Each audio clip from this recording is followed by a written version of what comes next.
Another great episode from Outlander, and I have to admit, this might sound controversial, but it was an episode where I enjoyed Roger's scenes the most. His reunion and then immediate farewell to his father Jerry was such a well put storyline. And I know the fate of his father and how he died was left a bit vague, but I will try to explain that as best as I can. Let's do a breakdown of the episode and then look at the next episode's trailer. We'll see what awaits us in episode 14. Jamie's uniform. I felt like this moment needed its own section in my video because it's Jamie and he's wearing a uniform, a great one at that. Can you believe this guy is supposed to look like he's almost 60? Anyway, it's time to go to the battle again. I know there's a great portion of the Outlander fandom that doesn't like the war storylines, but unfortunately we will see Jamie and Claire on the battlefield, at least in episodes 14 and 15. What do you say? Do you like the war storylines in America? Let me know in the comments. For Jamie and Claire, this episode was quite uneventful. I loved how when Jamie heard about the threats to Lord John's life, he was like, nah, he'll take care of himself, but then couldn't go to sleep at night. Even though he was angry at John for, well, sleeping with his wife, a part of him must feel bad that his actions led to John being on the verge of death,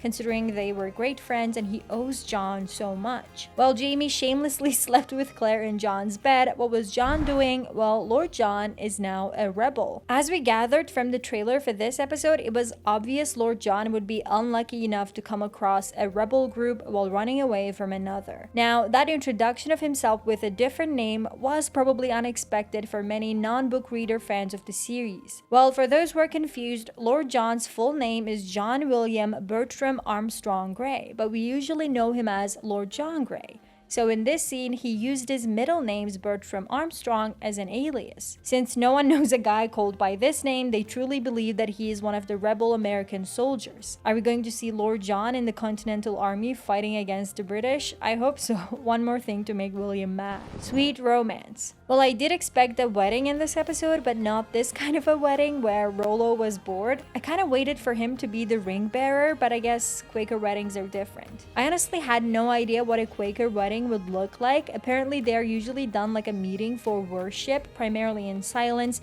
and there's no officiant, no priest, or minister. They believe that they are married by God, so there's no need for an intermediary. As for the long sex scene, there seem to be conflicting opinions on it on social media. I personally felt like it was such a sweet scene, but a bit too long. Especially during a season that is such fast-paced and everything happens so quickly, the length of the wedding night scene felt a bit weird. At some point, I felt like I was watching something I wasn't supposed to, since it was such a private and tender moment. Yet, I did enjoy the depiction of Rachel taking the lead, since women in these kinds of scenes are usually portrayed as shy, nervous, or passive. I also applaud the choice of not showing anyone's bits, since it would have felt like a violation of Rachel's character. What did you think of the wedding night scene? Do tell me in the comments. Jemmy is back. Bree and Rob Cameron's storyline this season is full of tension because you never know what Rob is going to do next. It was apparent that he would run away, but when will he come back? Will he try to do anything to Bree? He's not just gonna give up. But with Bree feeling like Roger would not figure out Jemmy wasn't in the past,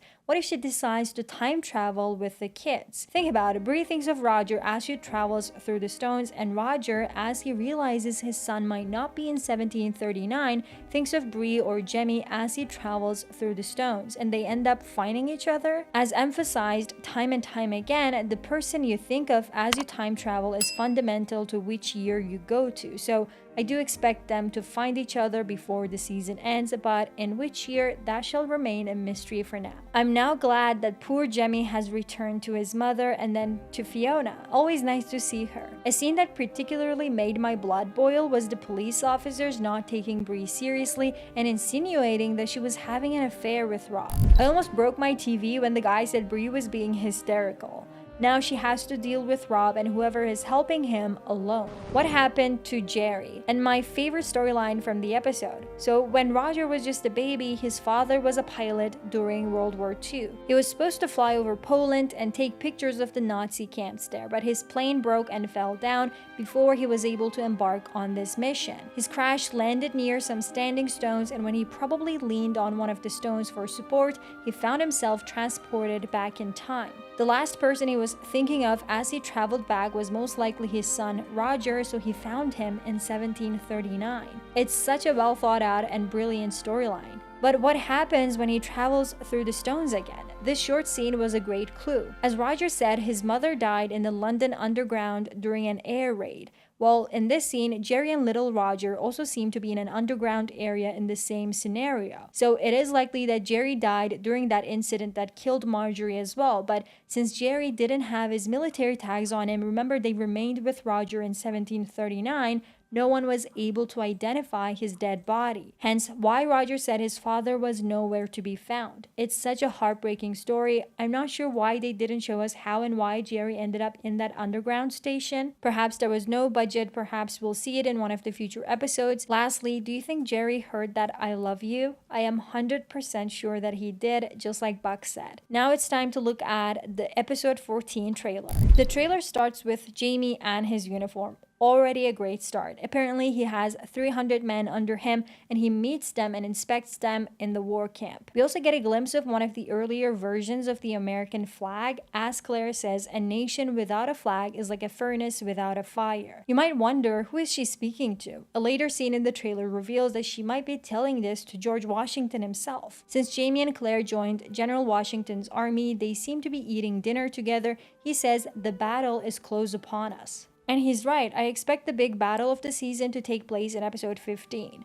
Episode 14 will most likely show us the preparations and we'll watch the Battle of Monmouth in the penultimate episode of the season. The trailer shows us the British side and William as well. It looks like General Clinton is talking with William in his tent. In a later scene, William is quick to say, "I will not fail you again." It's so sad that we'll see Jamie and William on different sides of the battle again. What about Lord John? Well, the trailer doesn't show him, but I'm assuming he'll be brought to the rebel camp and join the American army. This shot of Jamie and Claire looks like they have just seen a ghost. Perhaps they see John. As for Bree, well, she has returned to Lallybroch and has her shotgun ready. We also see a black van leaving Lallybroch. I'm guessing Rob Cameron is in this with his friends and that the Bree storyline will be action-packed. There are also shots of young Ian doing some scout work and checking out the British camp. We also see Continental Army soldiers firing their guns, though I'm not sure if this is the beginning of a battle or just practice. Maybe the battle will begin at the end of the episode and they will leave us with a cliffhanger. I wouldn't be surprised. Do tell me your thoughts in the comments. Episode 14 is called "You Dinna Get Used to It," and as far as I know, it's a line from the books and is taken from a conversation between young Ian and Jamie